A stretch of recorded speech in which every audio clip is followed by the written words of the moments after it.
Hey, everybody. Welcome back to the Greybeards of Beastwerx podcast. And with me, as always, Ken Campbell, former Naval Special Operations and Military Intelligence, and Bob Sands, a Hall of Fame investigative journalist, and Mike Betcher, former network correspondent working overseas for, over 4 decades, including the areas that we're talking about.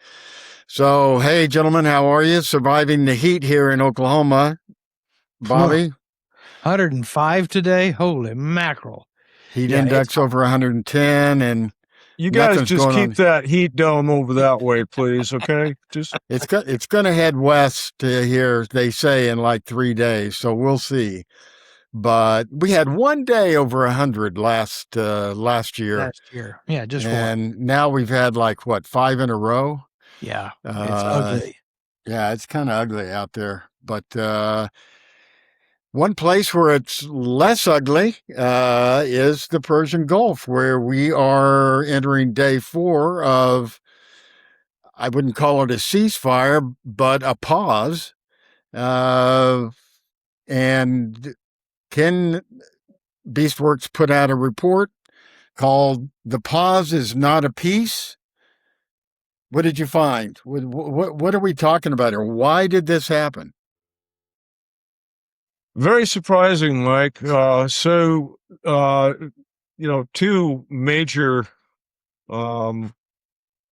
points were brought forward by news reporting as to what was driving this pause over the weekend, which I'm sure everyone found most welcome who's been involved in the back and forth, least of which us. But so one was that a delegation from Oman, which has been very much involved in peace negotiations and helping to catalyze those, apparently went to Tehran to see what they could do about getting things moving again.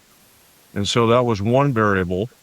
And the other was apparently the Joint Staff, Chairman of the Joint Chiefs, General Kane, in conference with Secretary Hegseth and the President, was rather forward-leaning in letting them know that our stockpiles of expensive interceptors are continuing to be depleted, and that is those are the two variables that apparently factored into the weekend pause. I did watch a couple of news broadcasts in which Trump, officials of the administration, including the U.S. Ambassador to the United Nations, commented on this, and I think the only thing that was relevant and worthwhile sharing from that interview that I saw was that the president felt it was time to give discussions a chance. And so there was this pause. Now, what's interesting is the U.S. initiated that pause, and Iran's response was, great, then we will pause too. And so it seems that, Iran is willing to hold fire as long as we don't shoot at them. And so for the moment, that looks like the dynamic that's in play. We're pausing to give discussions a chance, and because our stockpiles of expensive interceptors are depleted, and because the Iranians have agreed that they will not shoot at us if we don't shoot at them. But the Iranians have been shooting at other Arab nations in the Middle East. Well, so what's been going on with drone attacks apparently emanating out of Iraq is Shia militia that I don't think are fully controlled. This is the one thing about proxies. You don't always have the leash on them, do you? Nope. No. Well, we'll get to that Iraq issue here shortly, but just on the pause in the Omani talks with the Iranians, I was doing research today, and the Iranians, President Trump is saying that they told the Omanis We must sit down and talk. Yeah, let's talk. The Iranians are saying that's bullshit. These were bilateral talks with Oman about what to do with the Strait of Hormuz, how they divide up a formerly open waterway and charge tolls either to the north that the Iranians would have, part of the strait, or to the south. But the Iranian Foreign Ministry is saying that there are no talks with the U.S. now. But as we've seen throughout this conflict, there are talks through third parties. Whether that did happen with Oman, we don't know. But it looks to me the driving factor seemed to be, if you're going to weigh these two things, the driving factor seems to be stockpiles of our anti-missile defense missiles, Yes. Patriots. Yeah, and Mike, we all know that statements are made that are not necessarily the truth. Yeah. But they're Really? convenient. They're convenient non-truths. So again, my comments strictly a function of what was reported, but it brings to mind a Substack post that I also read in the context of what's gone on this weekend by a fairly responsible individual, and he had one word. It's an acronym. Taco. To which I there's that. responded, I would love some carne with some really sharp cheddar on my taco. So, There you go. I love it.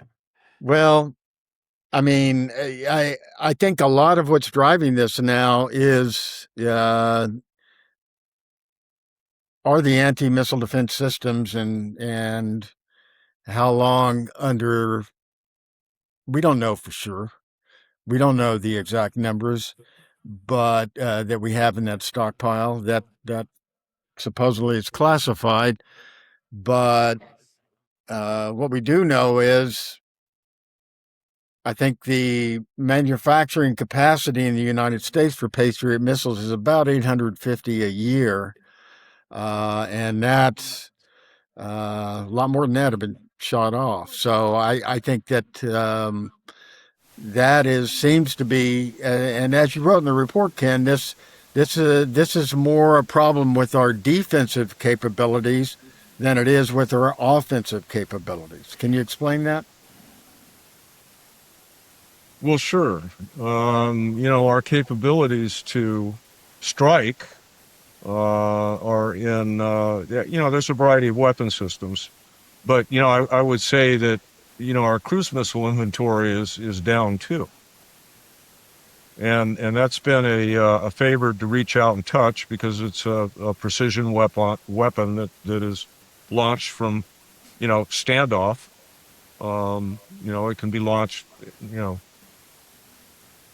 from the air, from submarines, from surface vessels, but that weapon system is being depleted. Then again, we have smart bombs that are delivered by fighters and bombers, and quite frankly, the inventories on those are probably a little bit better.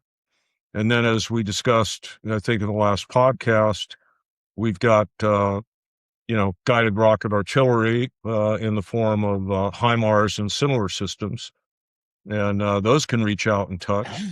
So, we continue to have a stockpile of weapons that can hit military targets, and continue to do that for, time to come.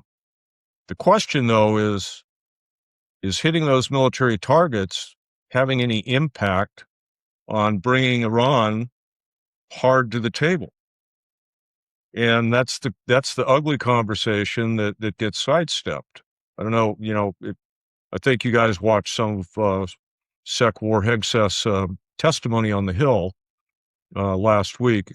And while there were attempts to get him to respond to that question, he just sidestepped it by stating that the best way to support the troops right now, which we should focus on, is to fund these major requests for additional budget and funding. It kind of asks a question here on this issue of why the pause. Are we possibly also running out of targets? I mean, how many have we hit? 18,000 targets or something? Yeah. How many more targets could there be? Oh, I don't know. There certainly is, what do they call it?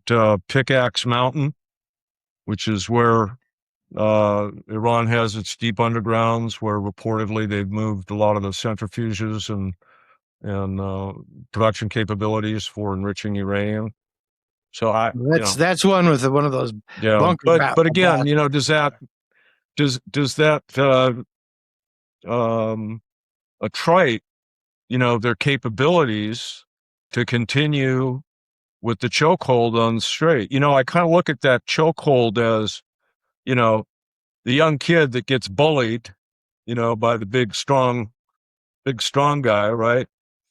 And somehow that young kid picks himself up off the floor all bruised and battered and gets a chokehold around the big guy and just squeezes and won't let go until that guy's dead, and that's kind of how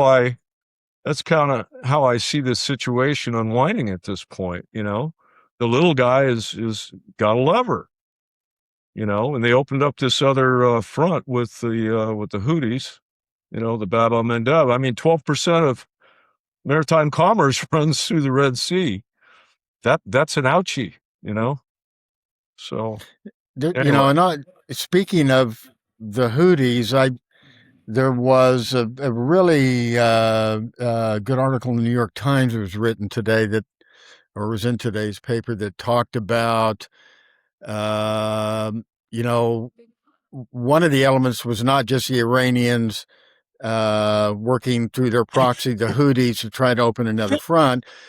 The Houthis saw the Saudis were in a vulnerable situation and found and believed that this was the time for them to restart a conflict that had been paused with an uneasy truce for 12 years between the Saudis and the Houthis, and that they could possibly gain some major concessions in negotiations. They want to have some decisions, especially where where oil goes, who gets revenue, that sort of stuff. Saudis kind of control that, even though the Houthis are the strongest militarily in Yemen, and but that the Houthis saw, okay, this is an opportunity for us to get some concessions, while the Saudis are worried about what's happening on their eastern front and are trying to get oil out to the west through the Red Sea. That this was a way to put pressure on them, and frankly, it has put pressure on Saudi Arabia. So anyway, if you get a chance, take a look at that article. I thought it was a pretty good article. Bobby, what are you tracking today?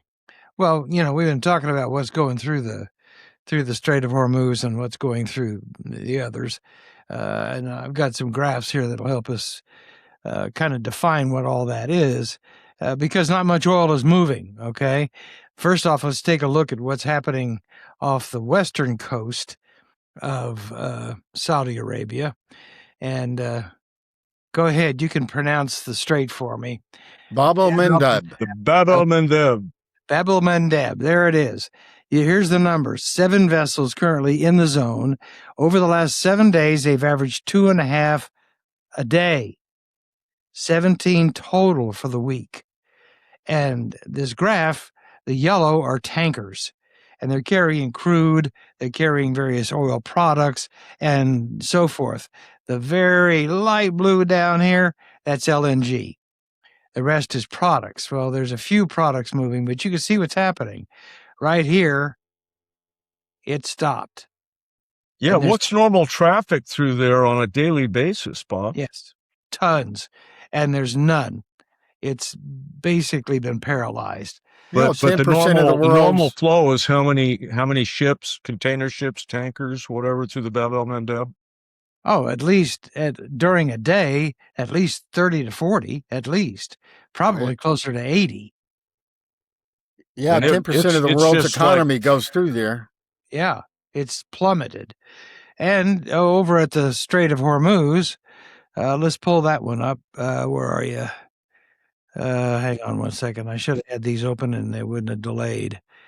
Sorry. Well, now I can't seem to find it. But not any oil has moved through the Strait of Hormuz all week.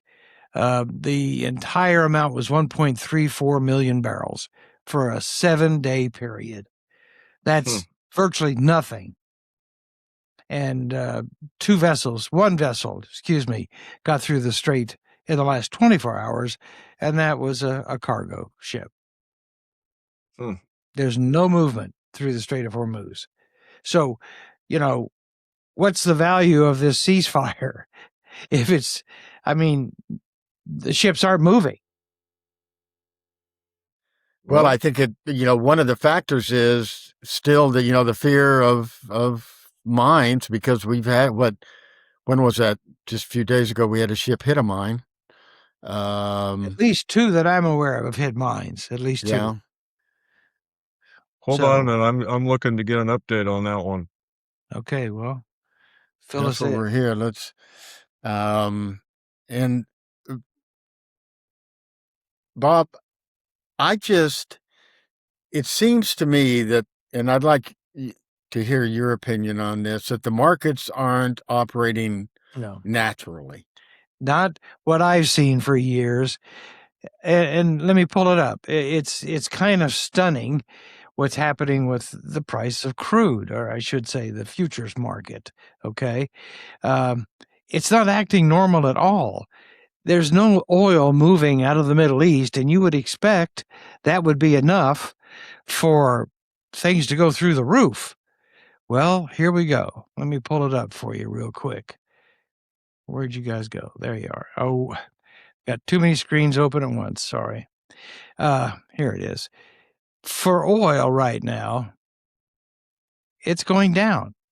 Right now, at the moment, the futures market, and this is for sales or purchases in August, is at 82.26 for WTI, West Texas Intermediate, and at 88 for Brent crude, the benchmark for the world.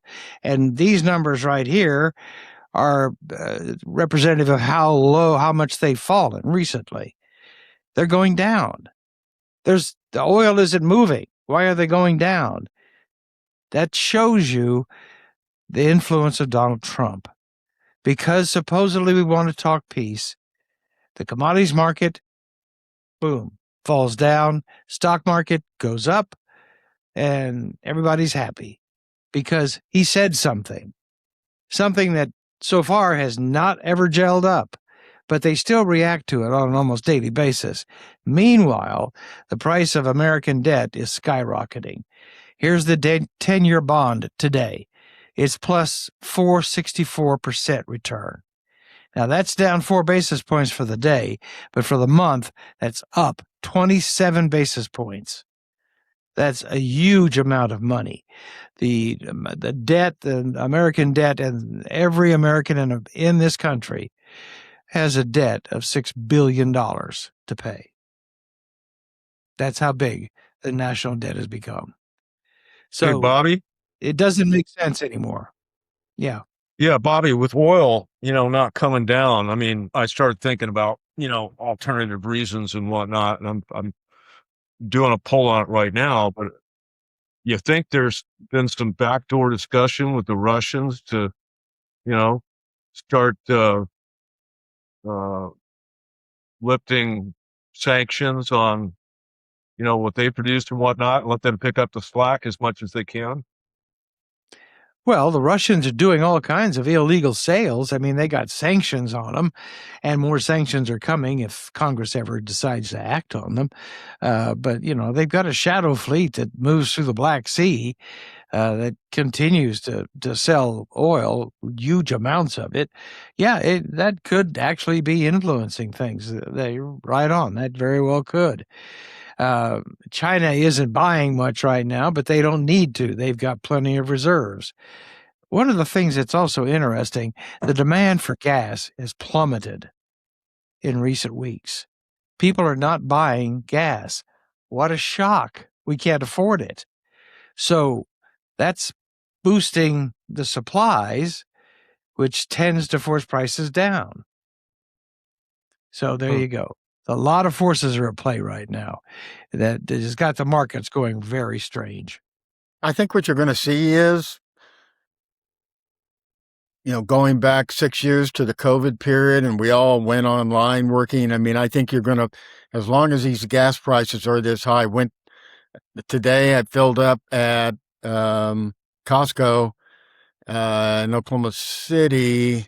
And, I know the rest of you and the rest of the country are going to laugh saying, oh, you guys have it good. But it was around $4.20 a gallon. And I had to put premium in this car. So that was for premium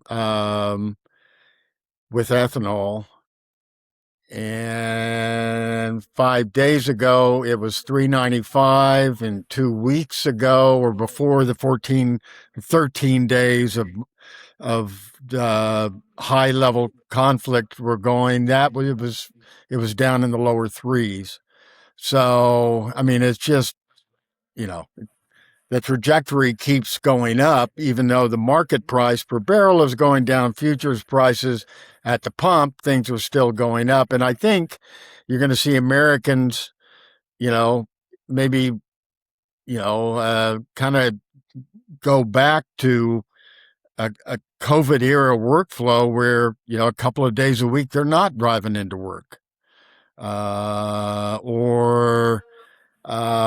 Instead of, making sure when they go to the grocery store, they get everything they need for the week. It just seems like that's where things are headed. That's interesting about our demand. I haven't seen figures on reduced demand. You haven't seen anything out there on that? Yeah, I've got those numbers. I'll pull them up for you here in just a Okay. second.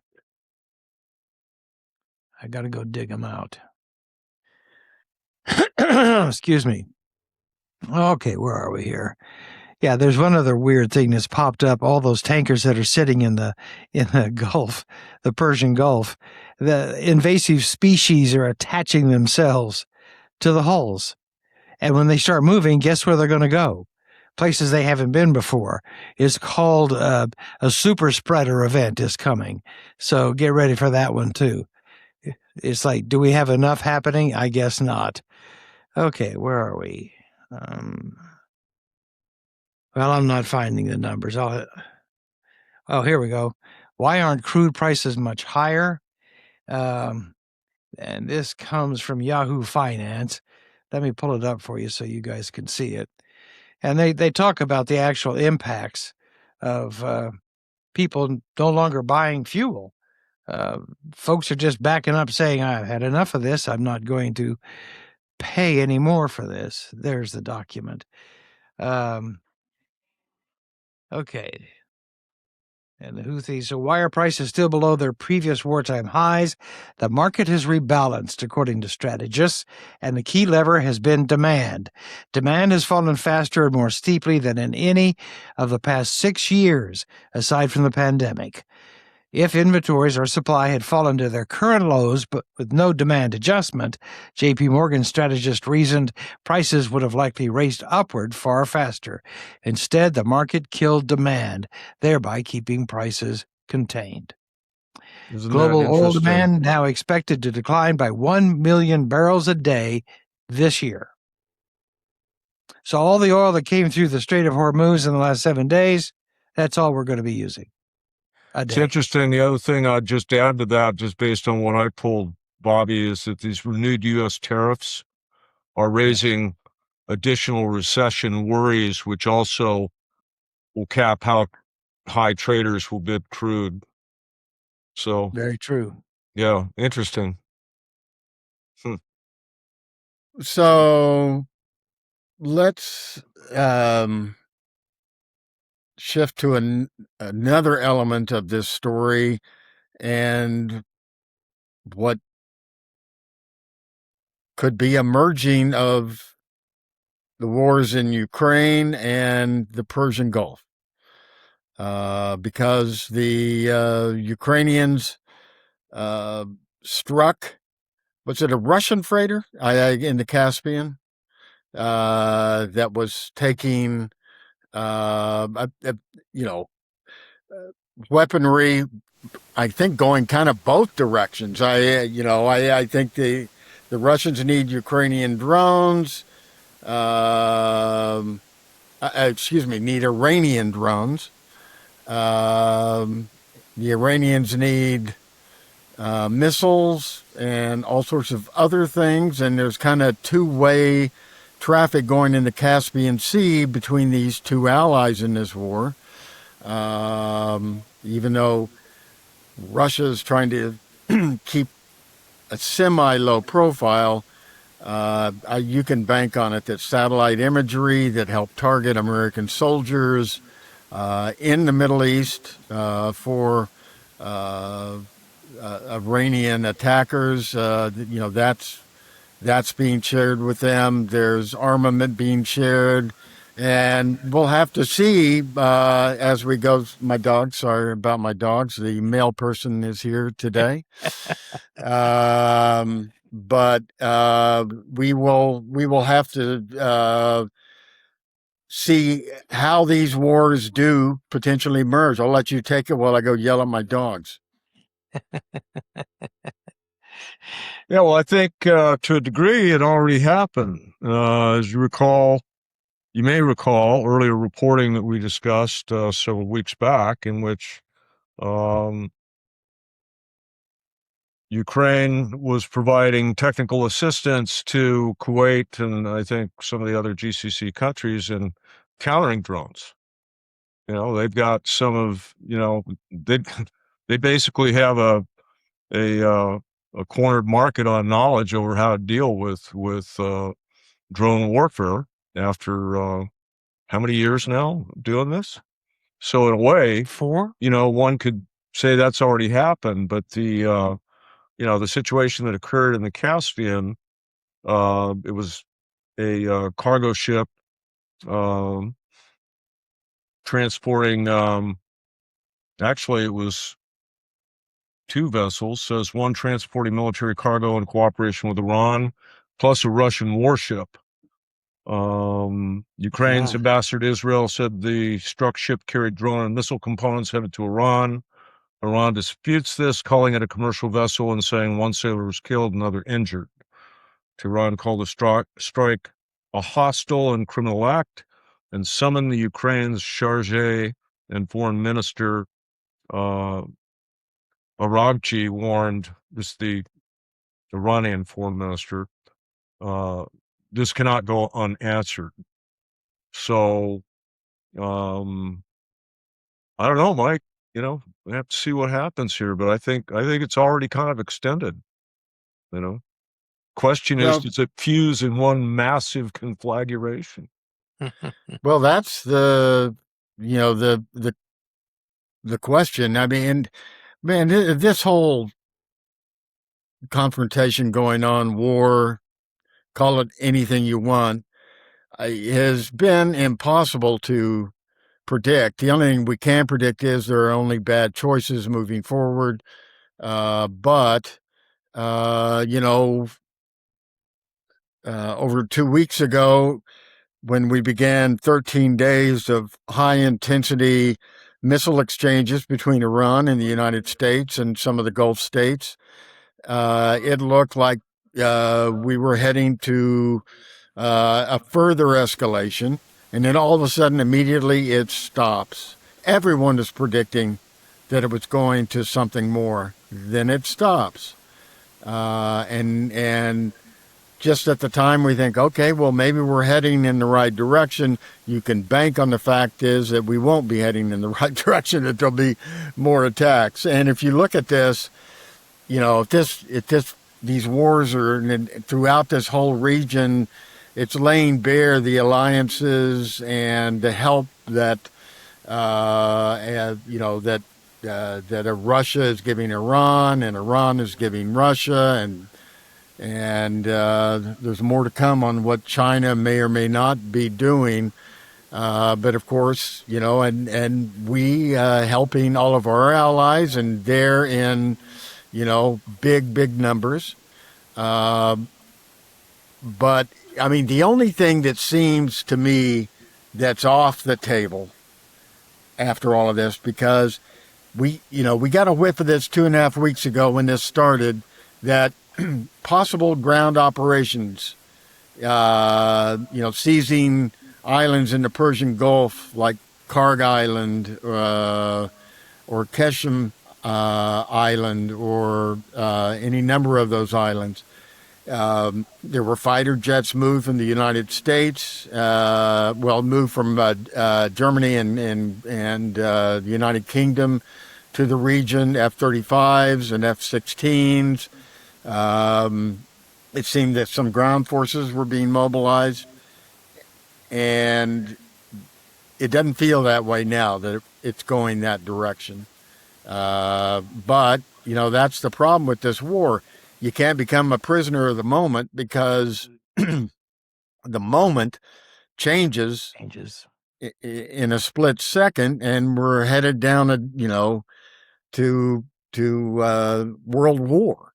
I find this is the hardest damn war to predict what the hell is going on that I've seen in my career covering wars, and I covered a lot of wars over 40 years.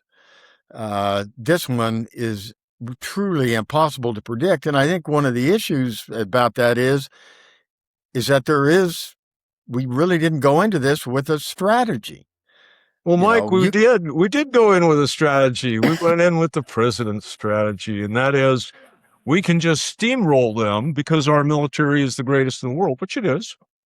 Okay. And we can whack them all day long. We can decimate their military capabilities, across the board. But at the end of the day, Iran only needs a handful of mines and a handful of missiles. And they got that choke point. And unless we're willing to commit to troops on the ground to go and secure that sea lane of communication, and that's going to be real expensive. And there's no guarantee that that'll even work, because Iran, and they have reminded us, maintains the capability to strike that area even from deep within Iran with their ballistic missiles. I was reading some interesting capabilities about their mainstay missile, and I'll be writing a report on this. It's a system that's, within the family that we have discussed. Can't remember the exact name of it because I just ripped through it, but it's got a 900-mile reach, and it can be fueled and ready to go. It's mobile. The more interesting thing is that it has terminal guidance capabilities that can be adjusted in flight, and it moves at 6,000 miles an hour. And I wish I'd, had the report right in front of me. My point is, that's a cheap weapon, and they have them in numbers, and they can use them to that effect. And getting back to the whole cost of doing business, that's what we're going to face going into something like a ground op to secure the straits. It's going to be very costly, and it doesn't guarantee that we'll get there from here. A total miscalculation on the part of the administration. Just absolutely, horrible. And I have to say that our military planners, they did their job. They reported these things up the chain of command. I can almost guarantee it. In fact, I would guarantee it. I'd lay money down on it. And these things were ignored. Yeah. That seems very, very clear. Yeah. Yeah. Yeah. And now he's put his foot in the kitty box, and he's got that old cat dew on his boot, and he can't shake it off. Yeah. And so he's left with this question: do we go all in or what? It's not a just war.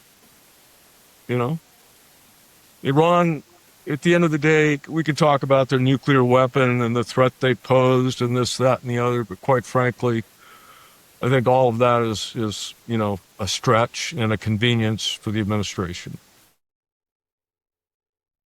That's my take. Would they have one? Yeah, eventually. Would they use it? I don't know. I don't think all of the Iranian leadership truly buys into this idea of being a martyr and having all these blessings in the afterlife. Or if they do, they're not ready to do that. Right. Yeah.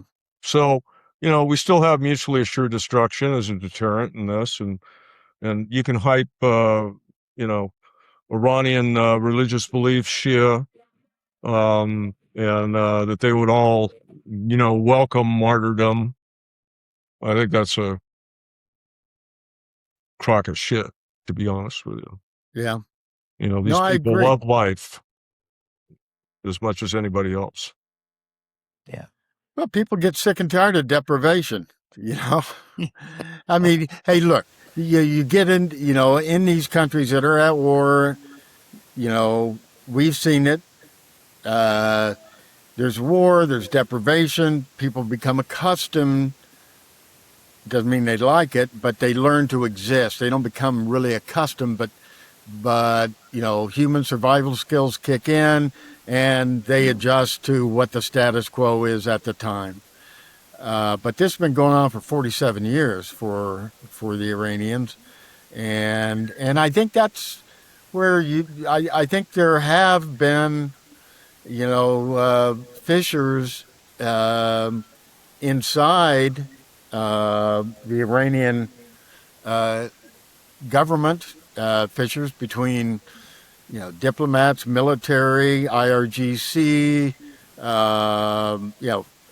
Oh, you're absolutely correct. It's ongoing, but again, the IRGC is, General Bahati is holding that major card because he controls, the military power, and he also controls, this pseudo National Guard, National Paramilitary Police, the Basij, which are the pipe swingers, the ones that go and suppress the protests and this sort of thing.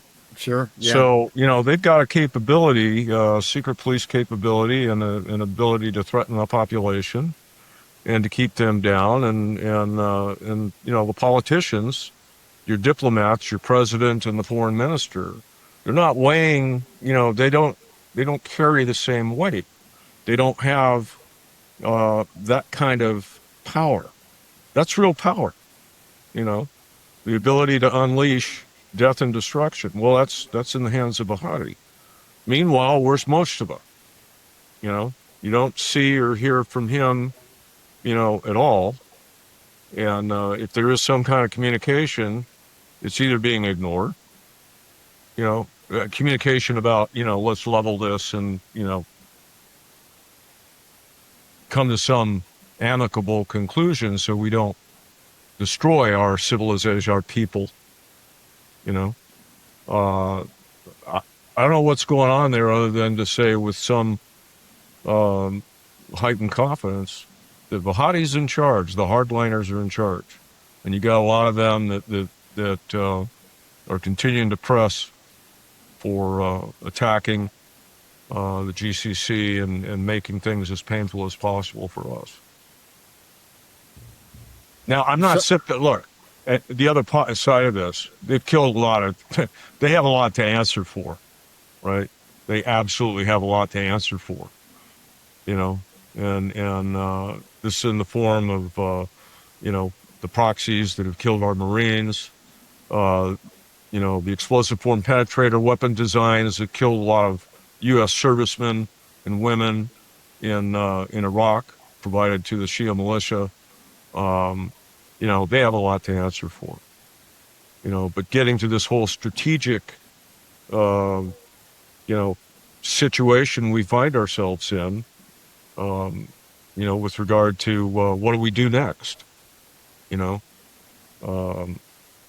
don't know that it's necessarily a smart thing to do to go boots on the ground and try and extend this thing, given what is going to have to be paid in blood and treasure, quite frankly. And I don't think there was any consideration to the fact that Iran could play that little kid and get that chokehold on the throat. And by the way, that little kid analogy, that was me in a fight when I was about 15 years old. Oh, wow. So you choked him out, eh? He tapped. That said, I was a bloody mess. Yeah. I have a scar here. Blood was coming down the... Say, Bobby, before we sign off here, before this pause started, you were doing some research into what the United Arab Emirates were up to. Yes.